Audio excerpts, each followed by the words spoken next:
Hello everybody, thanks for joining Rent Ready TV. Today I've got a special guest. I've got Steve Davis from Lifestyles Unlimited joining me today to do a quick interview, educational and a motivational interview to help you along with your investing success.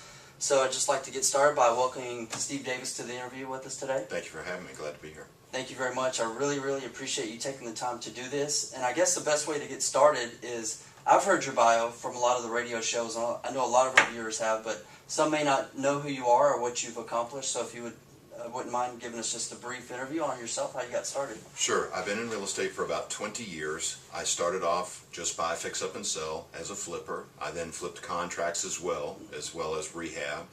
Started with single family houses, moved to small multifamily, 10, 22, Right. 40 unit apartments. Now I'm a principal in 3,300 units, everything from 200 units to 600 units between 9 apartment complexes. And I mentor at Lifestyles Unlimited to help other people do what I do. Great. Yeah, I know. I've heard your story, your testimony, if you will, and it always resonated with me whenever I was working when I was in corporate America with my job, because I was involved with a company. It was a good Fortune 500 company, and they had a lot to offer. There was chances to increase your income and climb up the corporate ladder. But like a lot of your members and like yourself, it wasn't the ideal lifestyle that I was going after. And even before I quit, I was actually offered a promotion, given Salesperson of the Year award, right after they laid off a large portion of my coworkers and friends. And when I decided to go ahead and walk away from corporate America. So I had always heard your story about this. I think you were Salesperson of the Year. Yes.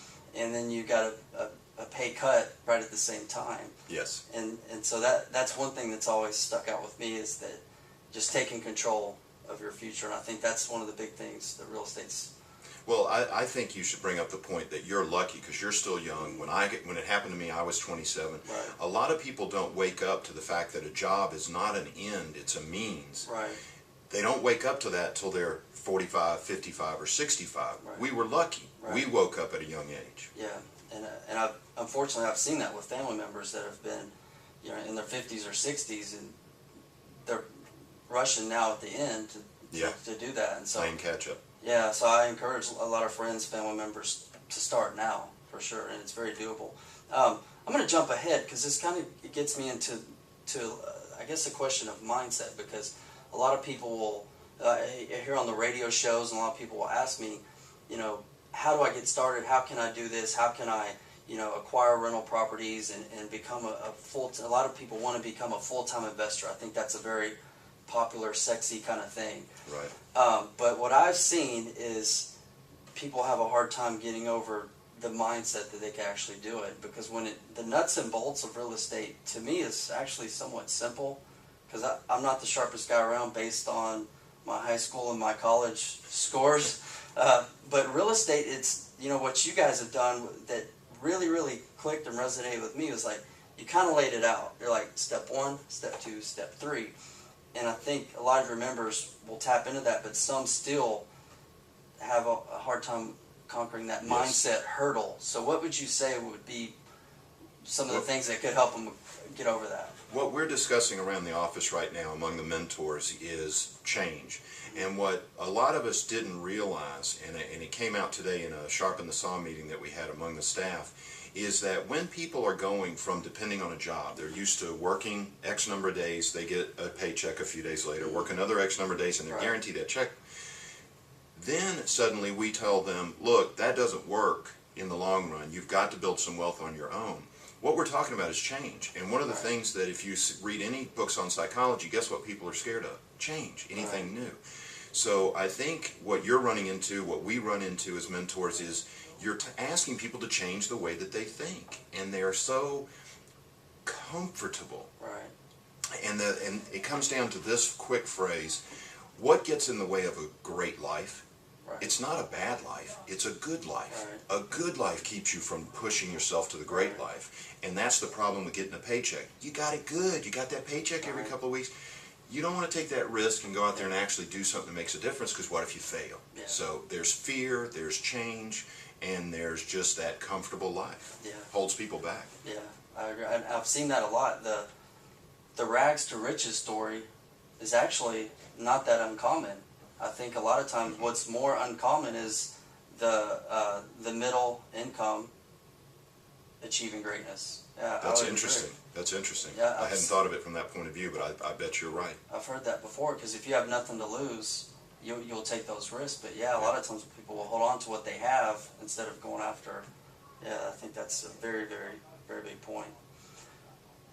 Another question I wanted to ask you about is, I know that from what I've learned is that in America, if you can buy and hold real estate, leverage it properly, cash flow, and hold it for the long term, it's the number one way to create wealth. Yes. In America.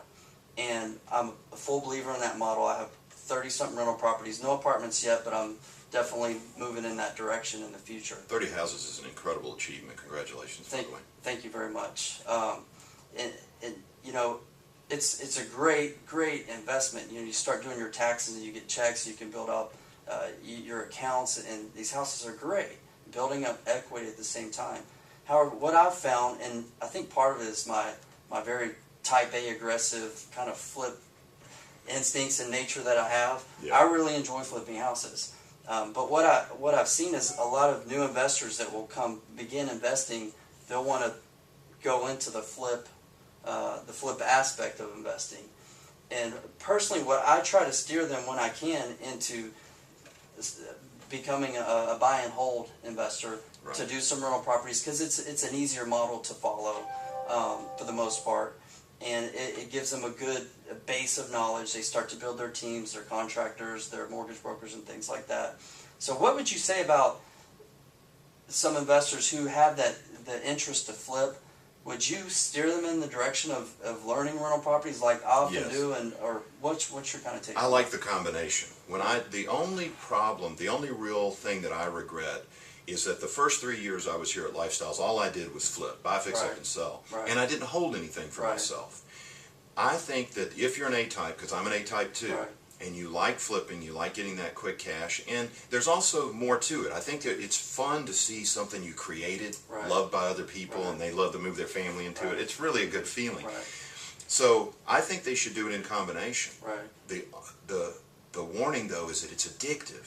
You know, it's like boom, you make 10,000 here, 20,000 Right. here, 30,000 there, another 10,000 here, Right. and you get addicted to it. Right. You start living off of that, but Right. then 3 years later, as I saw, I didn't have any wealth. So make sure that the people who are doing this do both, some Yeah. flipping and holding. Yeah, I agree, because I've seen some customers get themselves in a tight pinch, and right now, you know, I'll be honest, the last 12 months has been great because of the $8,000 tax credit. Yeah. Well, the tax credit's gone now, and I'm very cautious about proceeding with flips. I've got a couple now, but I'm taking it very slowly to kind of see how things shake out.